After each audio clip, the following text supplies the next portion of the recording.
I want to start the presentation today by thanking Father Thomas for the invitation, for having invited me to be here today.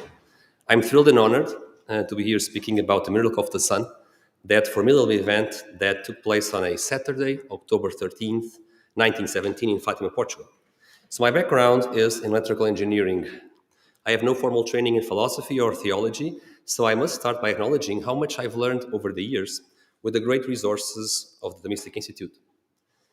Some acknowledgements before I begin. So I'm thankful for the team at the Archive of the Sanctuary of Fatima. In particular, thank you to Dr. Marco Daniel Duarte, André Melícias, and Luís Oliveira.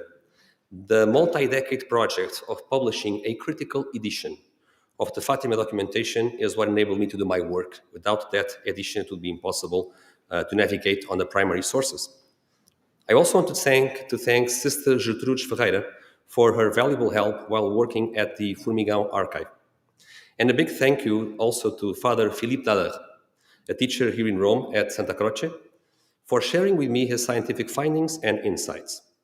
In this talk, I will introduce you to the scientific interpretation of the miracle of the sun made by the physicist and priest Stanley Jaki. By searching for a scientific interpretation, he was wrongly seen by some as questioning the miracle. One of my goals today is to clarify Father's stance on this topic. Father was very critical of those authors who believed that the sun on that day actually moved outside of its astronomical orbit. Here's what Father said about them, quote, "In addition to their revealing inconsistency, those authors are also guilty on a basic score. They failed to do their homework," end quote.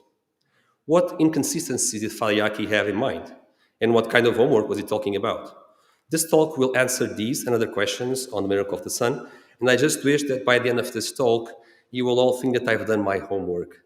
So the title that I picked comes from one of Father Jaki's books. With this title, you get the hint that, according to Father, the miracle of the sun might not actually be about the sun after all. But let's get started. Father Jaki was Hungarian by birth and a Benedictine priest. He had two doctorates, in systematic theology and in physics, with the interesting detail that Father Jaki did his PhD under Victor Hess, who had won the Nobel Prize in Physics back in 1936 for his work on cosmic rays. Father was an honorary member of the Pontifical Academy of Sciences, and after he retired from his teaching career, Father decided to dedicate some time to the miracle of the sun. And thank you, Father, for that. In 1998, he made three trips to Portugal to study in the archives of the Sanctuary of Fatima. This was in July, in November, and in December that year. He brought back home a big folder filled with Xerox copies of eyewitness testimonies and old newspaper articles. He published a book and a booklet on this topic shortly after. And then on April the 7th, 2009, our Lord called Father Jaki when he was in Madrid on his way back home. I also want to dedicate this presentation, so I want to dedicate it to his memory with deep gratitude for his lifelong work. And I also to dedicate the presentation to Our Lady of the Rosary of Fatima in reparation for the sins against her Immaculate Heart. Father Jaki's thoughts on the miracle of the sun are mainly found in these three books, although Father also wrote several articles on the topic. First, his book-length treatment of the miracle of the sun, God and the Sun at Fatima. This book has almost 400 pages and is filled with translations of eyewitness accounts of the miracle of the sun, and I'm not aware of any other book with so many translated into English. Then we have his booklet, The Sun's Miracle or Something Else, which is a masterpiece of synthesis covering the complex topic in just 30 pages, as you can see by the thinness of this book. And finally, I'm also going to be quoting from chapter 13 of his intellectual autobiography, A Mind's Matter. And what got me interested in the miracle of the sun was reading his first book on the topic, and I was in shock by discovering that there were so many testimonies of the miracle of the sun. So beware, I'm Portuguese, so this was a shock, to discover this via a Hungarian priest, and realizing that being a native speaker, I should actually go and find the original Portuguese sources, and so I did. So I wrote a book in 2017, in Portuguese for now, containing 150 eyewitness accounts. And my work builds on Father Jaki's work and also on other sources and authors. My findings so far have corroborated Father's interpretation of the miracle of the sun. But how did Father Jaki embark on this journey when he was almost 74 years of age? Let's hear it from him. Quote, in mid-March 1998, I began to be drawn into the subject, usually referred to as the miracle of the sun. My training as a physicist, as a historian, and yes, a theologian alike, imposed on me the conviction that whatever can be known about the miracle of the sun, it must come from eyewitness accounts. Whether God and Son at Fatima will be judged as one of my best books, I cannot decide. For me, it ranks high among those books of mine that I most enjoyed writing. End quote. To help us set the stage, let's see how the weather was in Western Europe that Saturday morning. As we can see from historical data, the whole of Portugal, northern Spain, and most France was under showers. 10 to 20 meters per day in Portugal, that's moderate raining, but it's enough to explain an overcast sky or at least a clouded one. The epicenter of the miracle of the sun is the village of Fatima. According to the 1911 census, Fatima was a small parish with 800 inhabitants. Especially because of the apparitions, Fatima is now very different as a city with more than 13,000 citizens. From May the 13th to October the 13th, 1917, three shepherd children, Jacinta, Lucia, and Francisco, claimed to see Our Lady in a field called Cova that belonged to Lucia's family. Cova means a hollow place, while Iria is the Portuguese name of Saint Irene of Tomar, a Christian martyr during Visigothic times. Jacinta and Francisco Mart were brothers, and Lucia was their older cousin. And you see them here in a photograph that was taken on the day of the third apparition, 13th of July. Let's now look at a set of 13 dry photographic plates that the photographer Jules de Roy took on that Saturday morning. The phenomenon started shortly after solar noon, when the sun is at its zenith. At Fatima that day, the solar zenith was reached at 42 degrees of altitude. We'll need this piece of data later, and you will find that on the back side of your handout. I'll be presenting the photographic plates by the order they are catalogued in the archives, and there is no detail in the plates to allow us to establish a temporal sequence for the plates. These are small glass plates. They measure roughly 12 centimeters by 9 centimeters.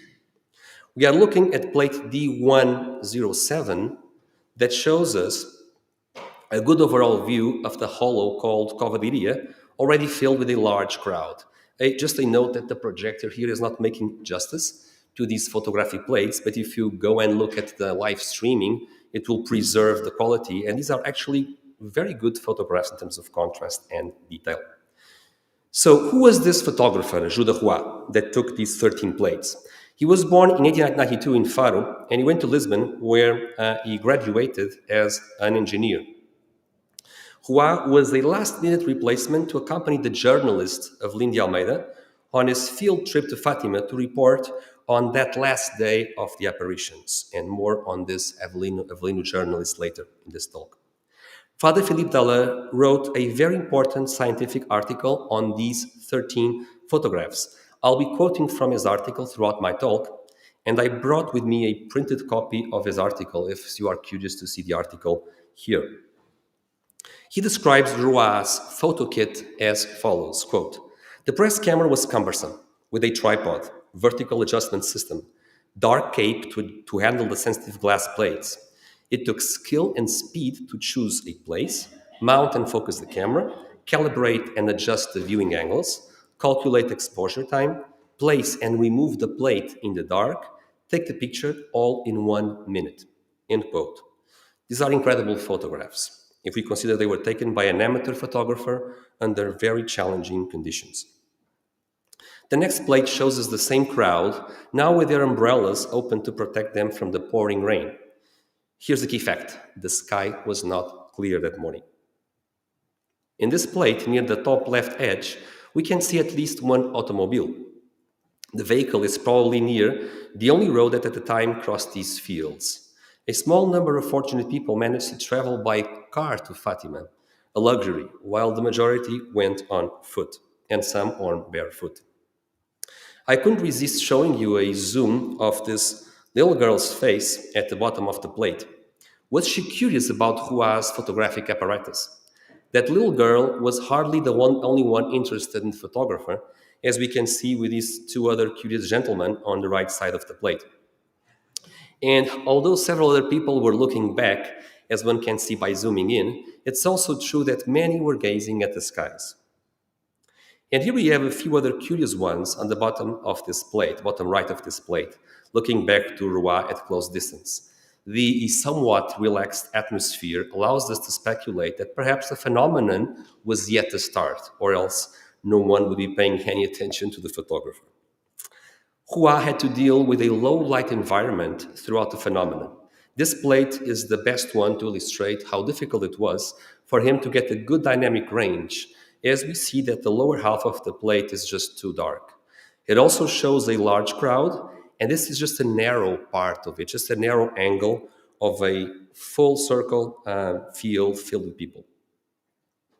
Let's now hear one of the eyewitnesses that we can actually identify in one of the plates. This is Jerónimo Vieira. He went to Covadeiria Fátima accompanied by two friends. His account appeared a decade ago in a local newspaper. Quote, "Everything he saw marked him so deeply that he became a passionate defender of the apparitions, to the point of being sought out in his homeland by unknown people who wanted to hear him talk about the miracle he had witnessed. I was there and saw everything," he said excitedly. "Before it rained heavily, then the sun shone and began to dance. I saw it." Many of those who listened to him became pilgrims of Fatima. His enthusiasm did not escape the attention of the police, who questioned him on this. "I am a man of my word," he replied firmly. And he was. So hence he was later appointed regidor of a local parish. And this role of regidor was a sort of a local magistrate, representing the central government and in charge of upholding the law.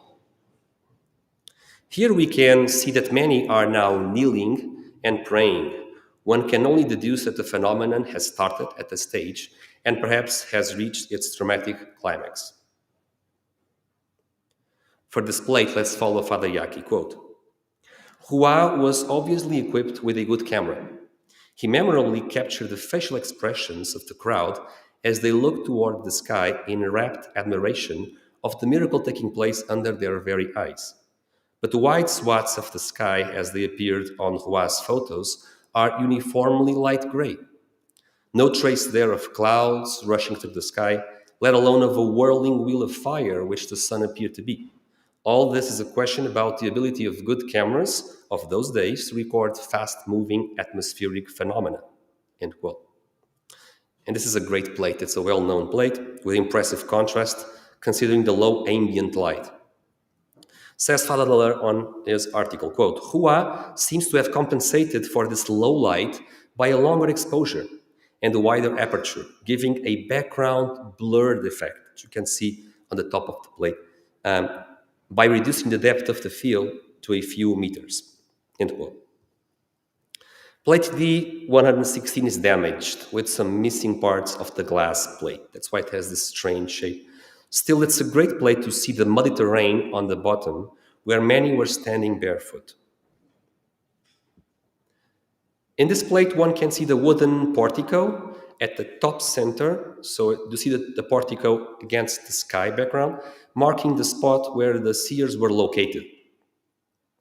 So I'm going to zoom in, not zooming in, but showing a different picture taken some days afterwards, where we see the three children in front of this wooden portico or arch. And behind them, probably it's hard to see with the, oh, you can see that, yeah.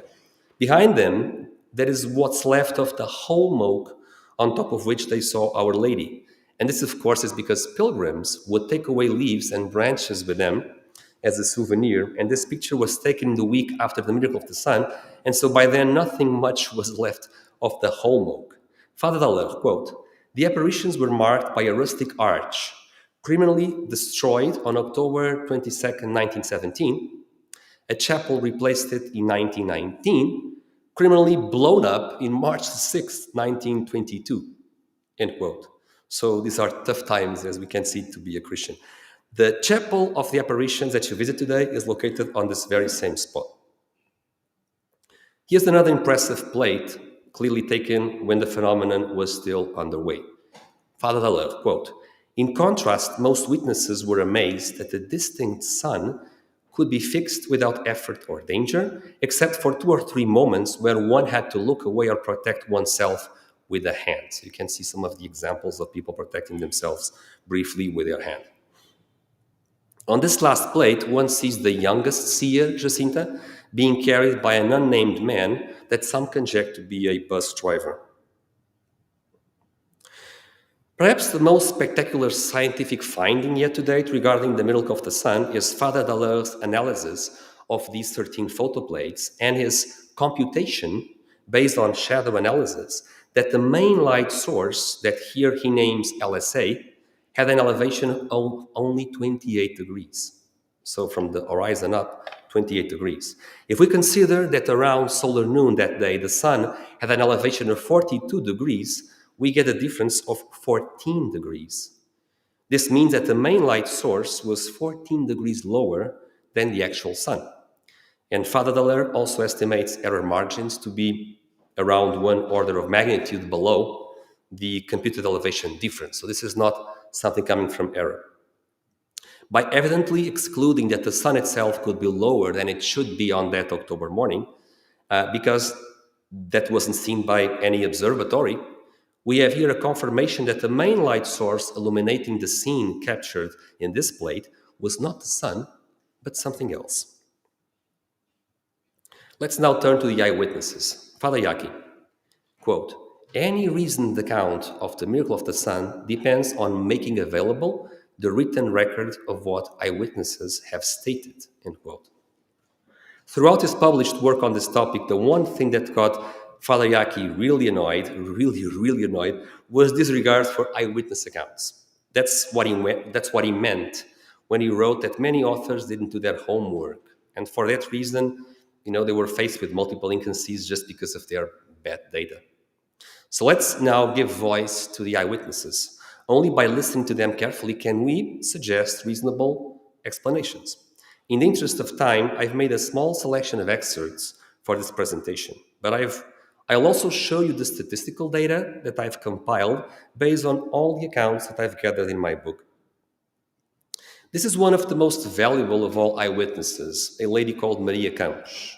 This lady is one of the few people to provide us with a crucial detail that there was a snow-white moving form distinct from the sun, which tells us the moving object was not the sun. Quote, "Our impression of discouragement was great when suddenly we hear from all sides, 'Miracle, look at the sun.' The rain had stopped as if by magic.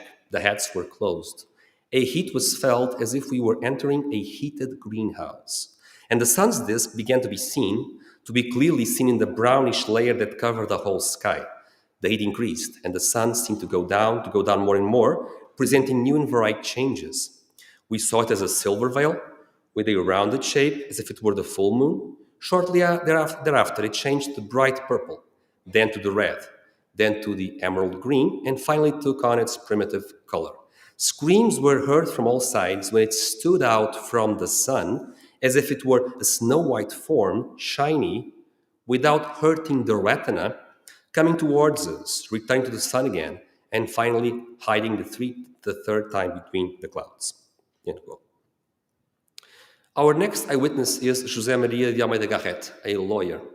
He went to Fatima accompanied by his mother, Maria Joaquina, and eventually by his father, Gonçalo, a professor of mathematics at Coimbra. And curiously, Gonçalo Garrett, the father, had a PhD on the solar system, which is a curious detail.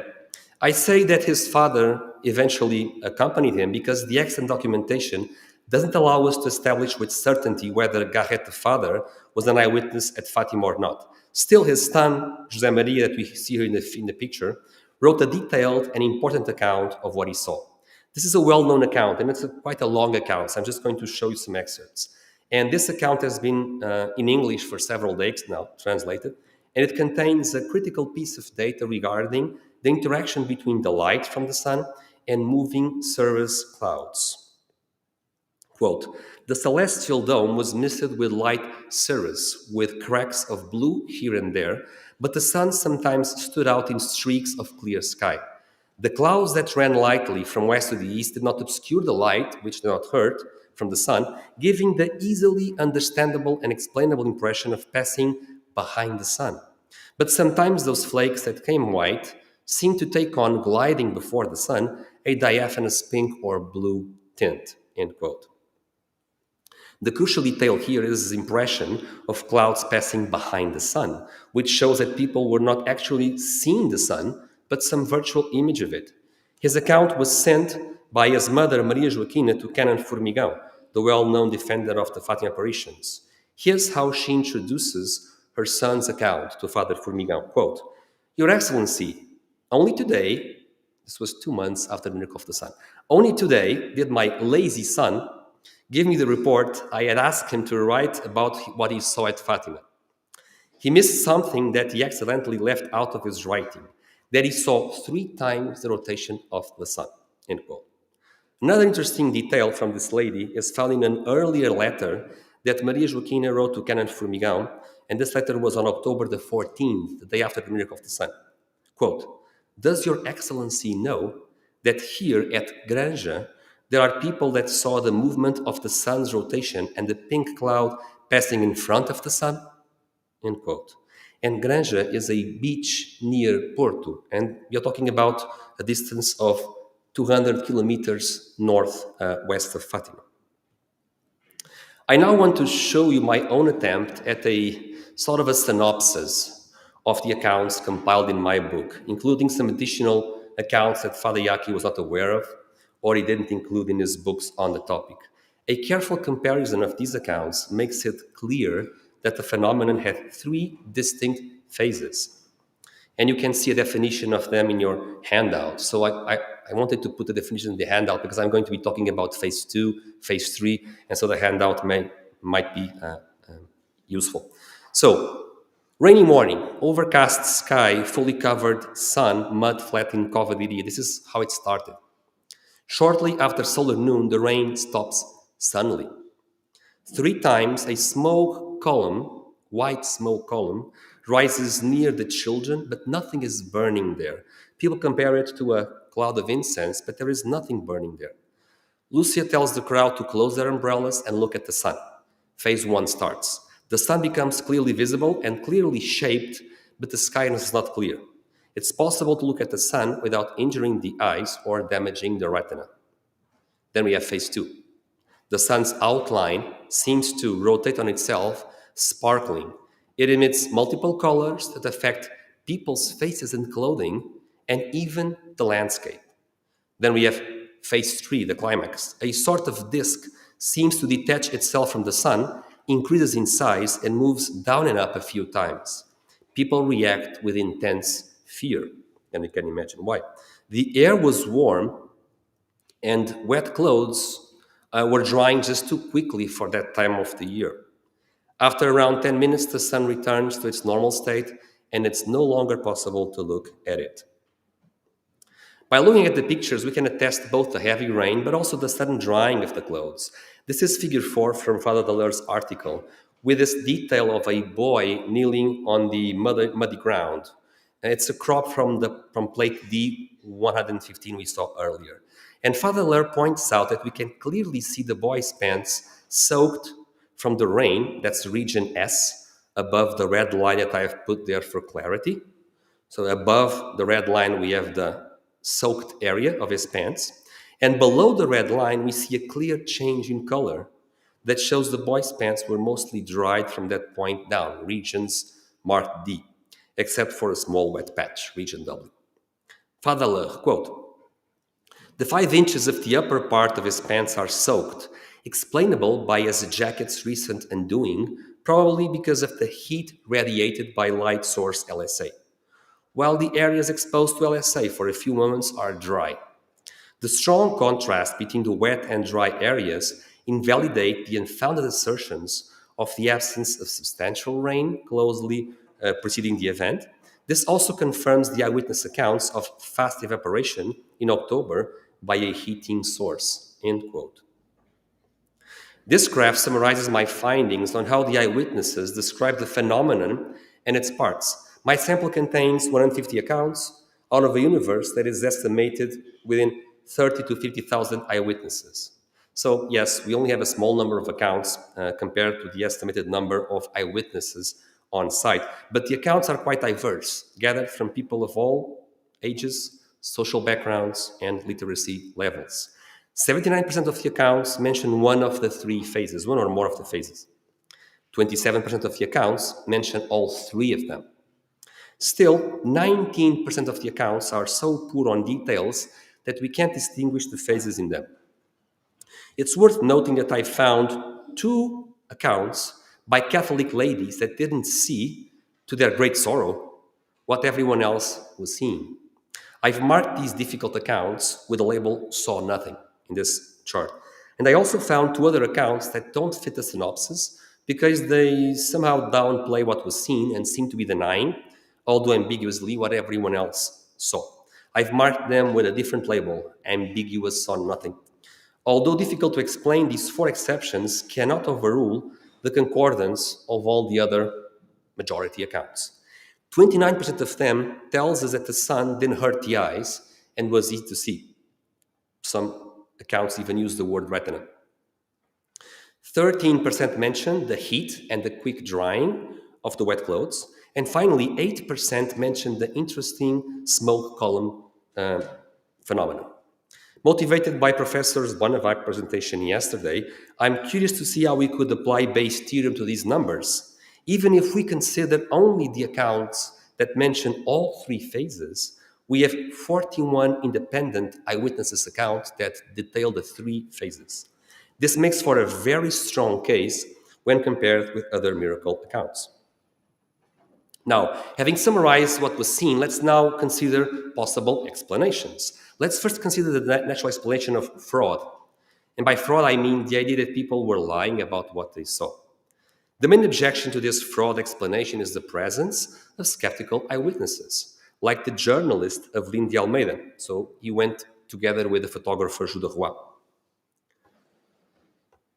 He was the chief editor of the Lisbon daily O Século, a periodical that was always ready to share its Republican, secular, and even anti-clerical views on daily events. When on the eve of the miracle, Evelyn caught a train that would take him to Fatima, accompanied by the photographer Roy, he left an article ready for printing. That article was published in the Saturday edition of O Século.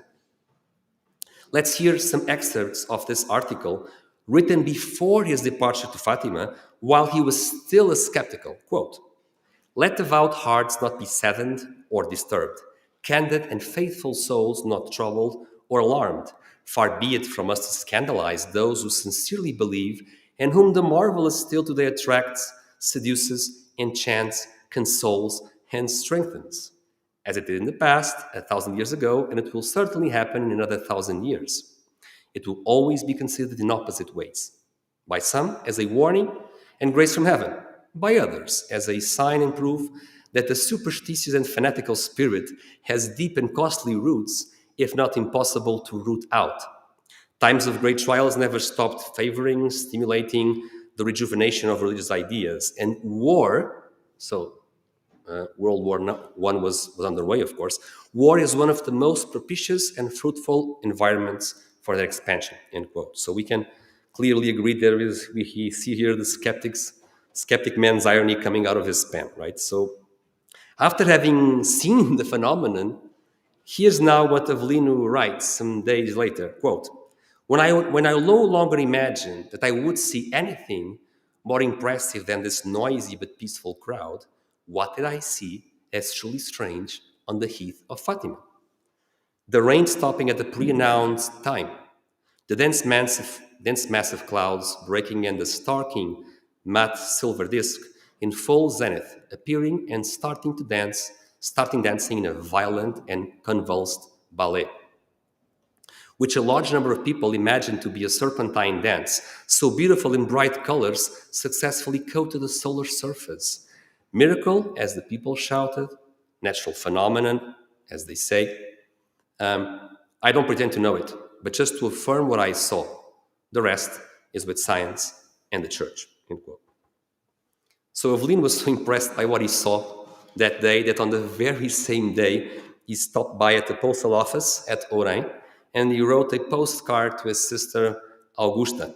And he starts the postcast, in a friendly, older brother kind of thing. Augustinha, I saw extraordinary things, which I will tell you later. There were about 40,000 people, end quote. So the postcard shows the state of mind right after the phenomenon. Here we see Evelino's two main articles in the press on the miracle of the sun. The first one came out on Monday, October 15th, and is the one that angered many of his skeptical colleagues. So Avelino was a secular journalist, right? So his colleagues were scandalized by this. According to them, Avelino betrayed the secular cause. The second article is the one we've just quoted in the previous slide. And the second article was published in Ilustração Portuguesa, the weekly social events magazine that was owned by the journal O Século. Another example of a skeptical eyewitness is Luís Vasconcelos, the Baron of Alveaze. He was a lawyer, and at the time he was an official of the civil registry in the town of Orem. According to historian Costa Bruxado, the Baron, quote, went to Covadeiria for recreation, completely in disbelief, considering everything he had heard as mere blag. There he met numerous friends with whom he commented ironically on the facts, which really upset his friends that were at the time already convinced of the supernatural nature of the apparitions, end quote. Let's hear what Baron has to say about what he saw. I was absolutely convinced that I would see nothing. I remember then that principle of Gustave Le Bon, that an individual in a collective cannot escape the hypnotic current that dominates it. It was necessary to be cautious, not to be influenced. The sky at that moment was a leaden color. The rain had stopped. The sun could not be seen covered by clouds, and no one would say that it would appear again on that rainy and uneven day. At 1 o'clock sharp, I hear a great outcry. These friends of mine shout at me, look, look! But at first, I just saw clouds running lightly, leaving the sun out. Suddenly, I had seen intense pink border surrounding the sun that resembled a matte silver disk, as someone has said, while giving me the impression that it was moving from its original position. Diaphanous, vaporous clouds, somewhat purple, somewhat orange, pervaded. At various points on the horizon, in contrast to the sky's leaden color, I also saw pink and yellow spots. The outcry was growing. This did not last seconds. It maybe lasted minutes. In observing these manifestations, which I did not doubt for a moment were due to the infinite omnipotence of God, an indescribable impression came over me. I only know that I'd shouted, I believe, I believe, I believe.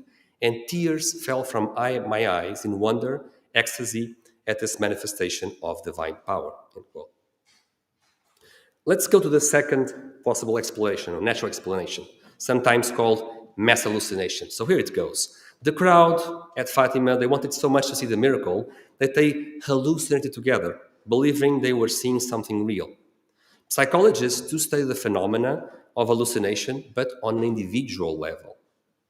So if mass hallucination was the case, people should hallucinate differently. But at Fatima, they don't. By comparing eyewitnesses, we see that they converge on the essentials and only diverge on details. Here is psychologist Gerhard van Aardwijk, quote, we know of no well-documented cases in which a stiffened mass reached such surprising imaginations. Visions in situations of mass hysteria are characterized by ambiguity, by the fact that they are not seen by everyone, and that reports are generally confusing and contradictory. Furthermore, generally speaking, hallucination consists of fragmentary images rather than a coherent flow of events, end quote. Still, the strongest objection we can make to the mass hallucination hypothesis comes from eyewitnesses that were located outside of Fatima. Let's hear from them. Afonso Lopes Vieira was located 34 kilometers northwest of Fatima at his beach house in São Pedro de Moel. Quote, on that 13th of October 1917, I, who did not remember the prediction of the little shepherds, was enchanted by a dazzling spectacle in front of me, for me entirely unprecedented, which I watched from that balcony, end quote. Then we have Albano Barros, who at the time was a young shepherd boy tendering his family's flock somewhere around Minde, and this is 12 kilometers south of Fatima. Quote, I was watching sheep, as was my daily task. And suddenly, there in the direction of Fatima, I saw the sun fall from the sky. I thought it was the end of the world. I was so distracted that I remembered nothing but the falling sun. I cannot even remember whether I took the sheep home, whether I ran, or what I did. End quote. So you can imagine, explaining this to the mother or the father, right? So the third eyewitness account is a lady called Guillermina Silva.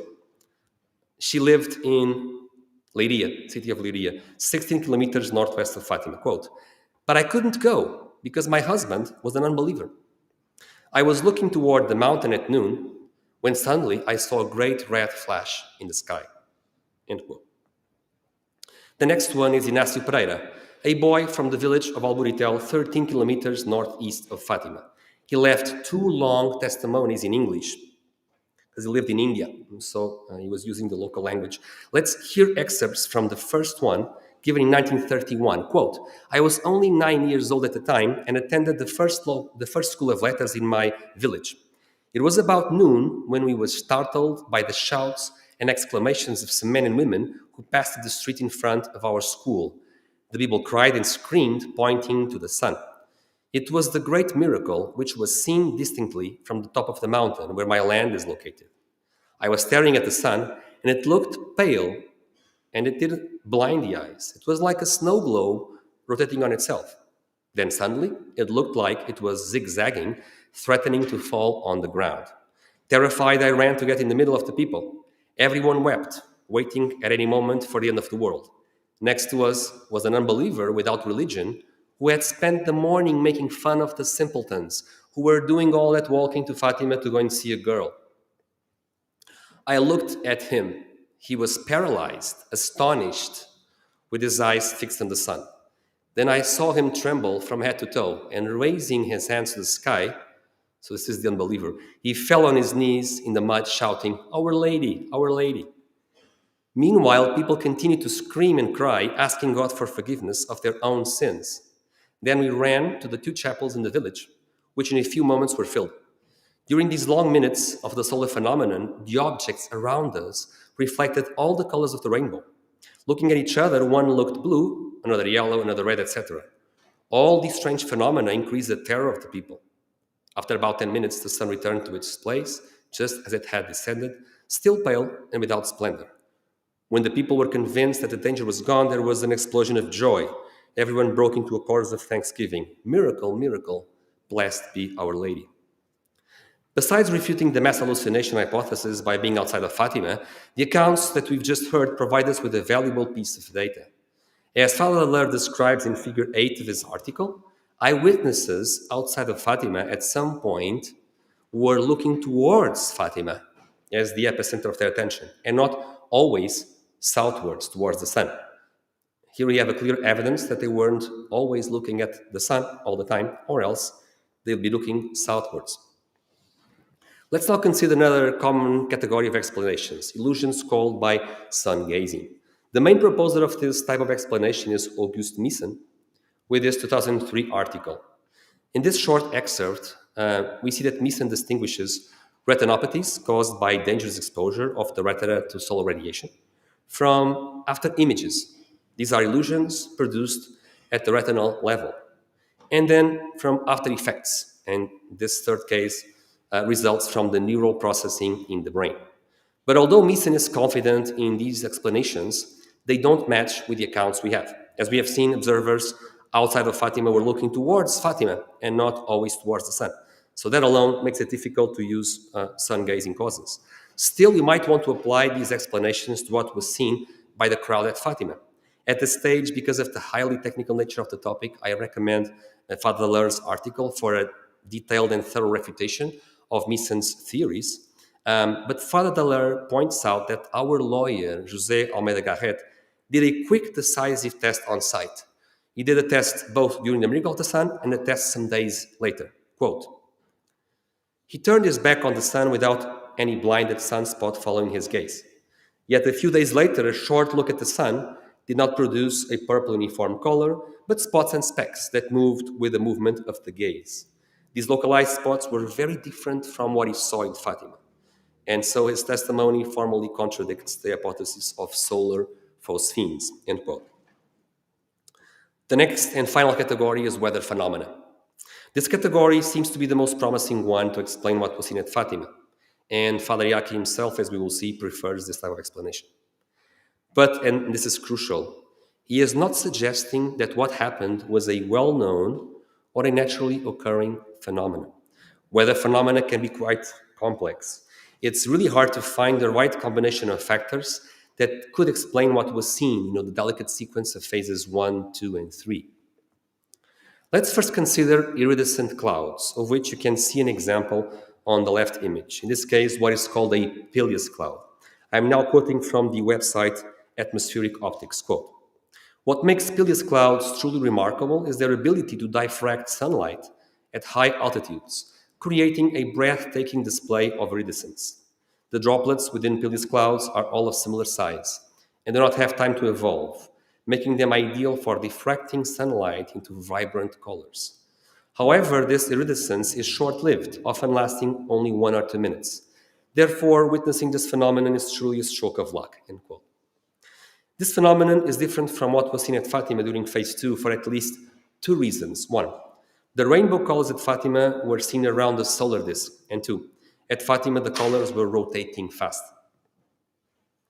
Then on the right side, we can see an example of a rare, what's called a 22-degree halo, accompanied by the even rarer phenomenon of perilia, or sundogs. And the sundogs are the 2 sun-like images that appear on both sides of the halo. Halos are formed when solar light is refracted in tiny hexagonal ice crystals in the air. Their intensity typically reduces with solar elevations beyond 40 degrees. So, above 40 degrees, you just don't see these halos, making them imperceptible. But at solar noon, the sun at Fatima had an elevation of 42 degrees. The characteristic shape of the 22-degree halo with the sun disk in the middle, with or without sundogs, was not described by any of the accounts. Also, perilia don't change the perceived elevation of the sun. So we can exclude both the iridescence on the left and the perilia explanations on the right. Let's now consider solar coronas, of which we can see an example here, taken near the Himalayas. So this image comes from NASA's website, Astronomy Picture of the Day. It's quite an amazing picture. Quote, "The corona effect is created by the quantum mechanical diffraction of light around individual, similarly sized water droplets in an intervening but mostly transparent cloud. Since light of different colors has different wavelengths, each color diffracts differently. Solar coronae are one of the few quantum color effects that can be easily seen with the unaided eye," end quote. This phenomenon has striking similarities with phase 2 at Fatima because it takes place around the solar disk, it involves a thin layer of clouds, and it generates the colors of the rainbow via diffraction. But could phase 2 at Fatima be a corona? I believe not, because accounts mention a spinning circumference, not a solar disk, but only its border, with a clearly cut border around the sun. This corona shows multiple colored borders, not just around the sun, but farther away. Okay, you can still see the multiple rings, right? Even more intriguing, that spinning border was sending out colored rays that were so strong, so intense, and earthbound that they painted the terrestrial landscape, using the words of the accounts. For these reasons, I believe we have to exclude coronas as a potential explanation for phase 2. The first academic to ever suggest that the phenomenon could be approached with weather science was Gonçalo Almeida Garrett. We've talked about him, teacher of mathematics at Coimbra. His son was at Fatima and gave a long testimony, as we have seen. So this is a quote that comes from a letter that the professor wrote to Canon Formigão with a description of the phenomenon. As I've mentioned, there is uncertainty regarding whether the professor was at Fatima that day. So it might be the case that the professor in his letter is describing what his family saw and is giving his learned scientist's opinion on what his family saw.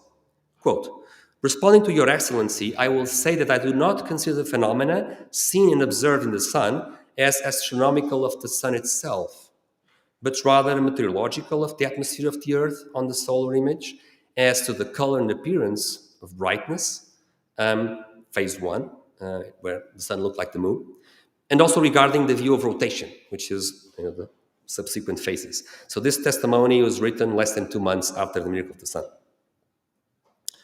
Our second academic is another mathematics teacher at Coimbra, this time Diogo Marim. And Diogo Marim was a member of parliament and one of the founders of the Catholic Center Party in Portugal.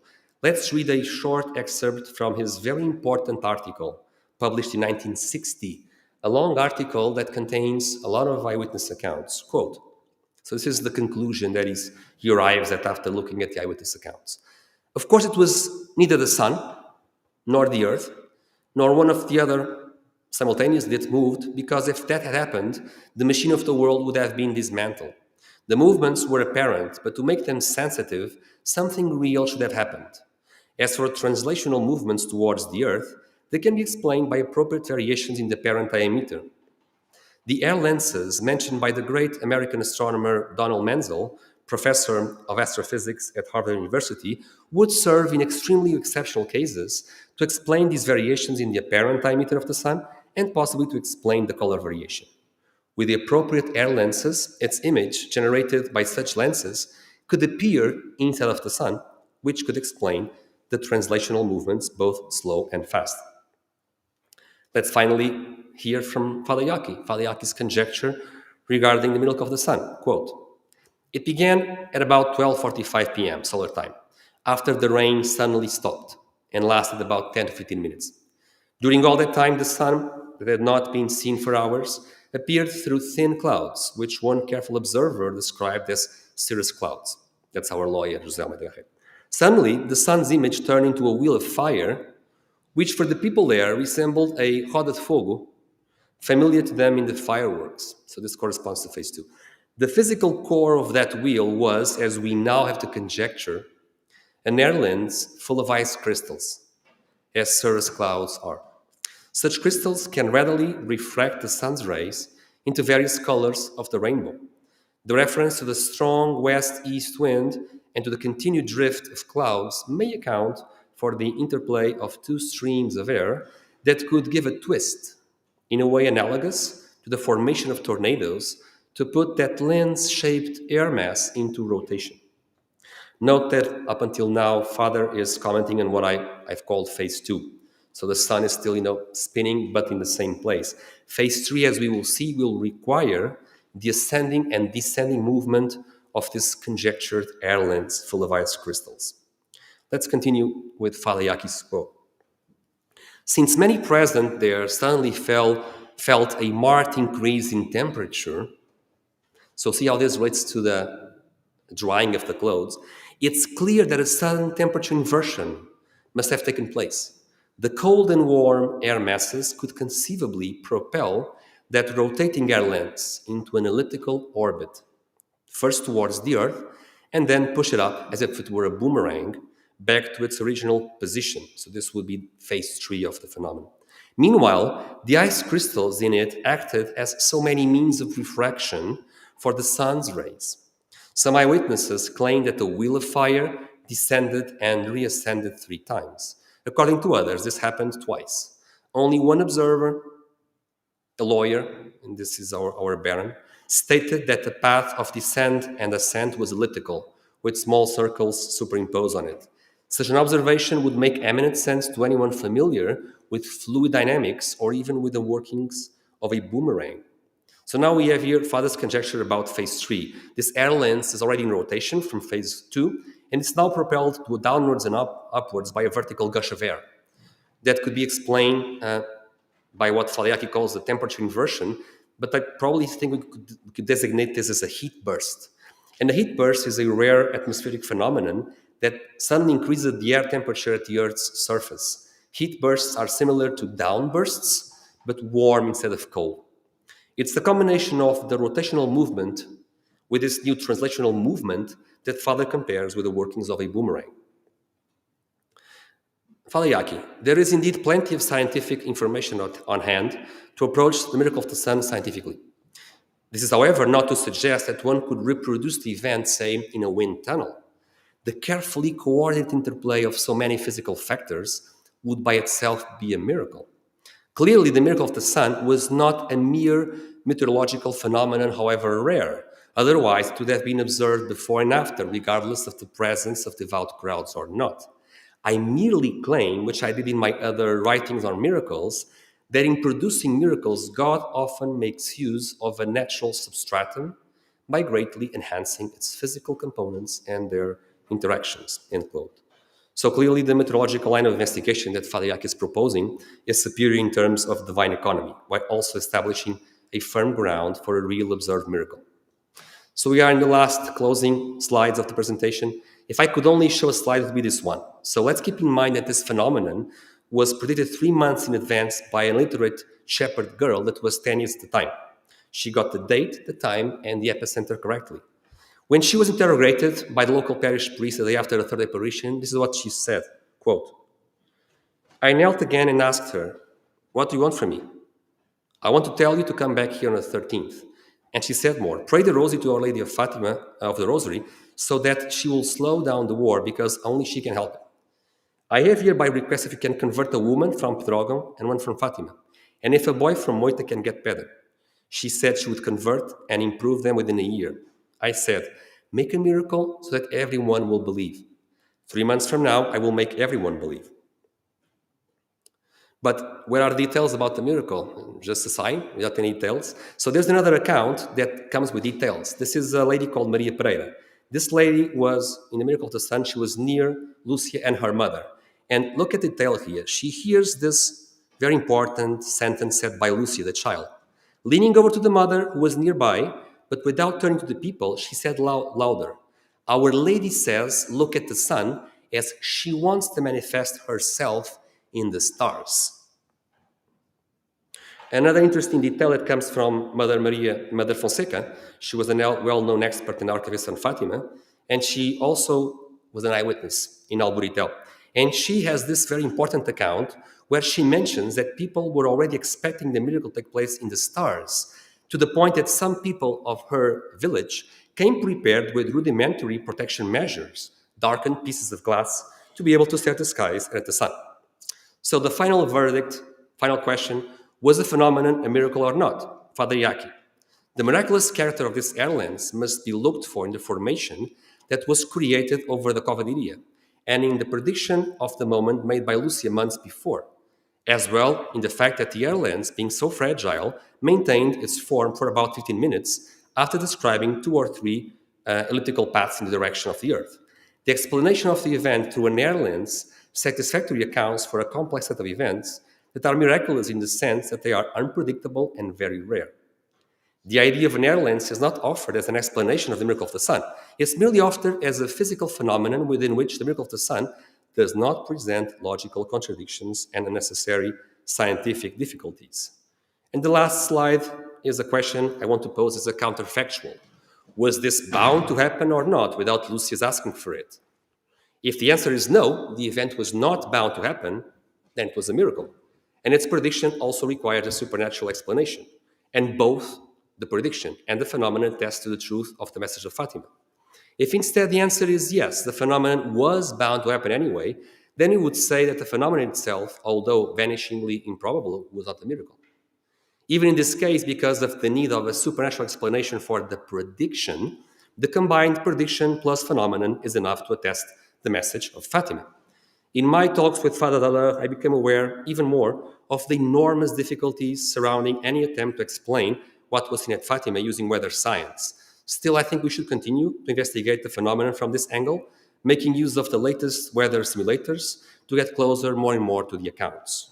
Not to disprove the miraculous nature of what happened that day, but the opposite, to better ground the miraculous nature of the phenomenon. As Father Jaki wrote so eloquently, quote, "A mystery which is logical should be greatly preferred to one which is illogical," end quote. And we've reached the end of the presentation on the miracle of the sun, or probably of something else, as Father Jaki would say. Thank you very much.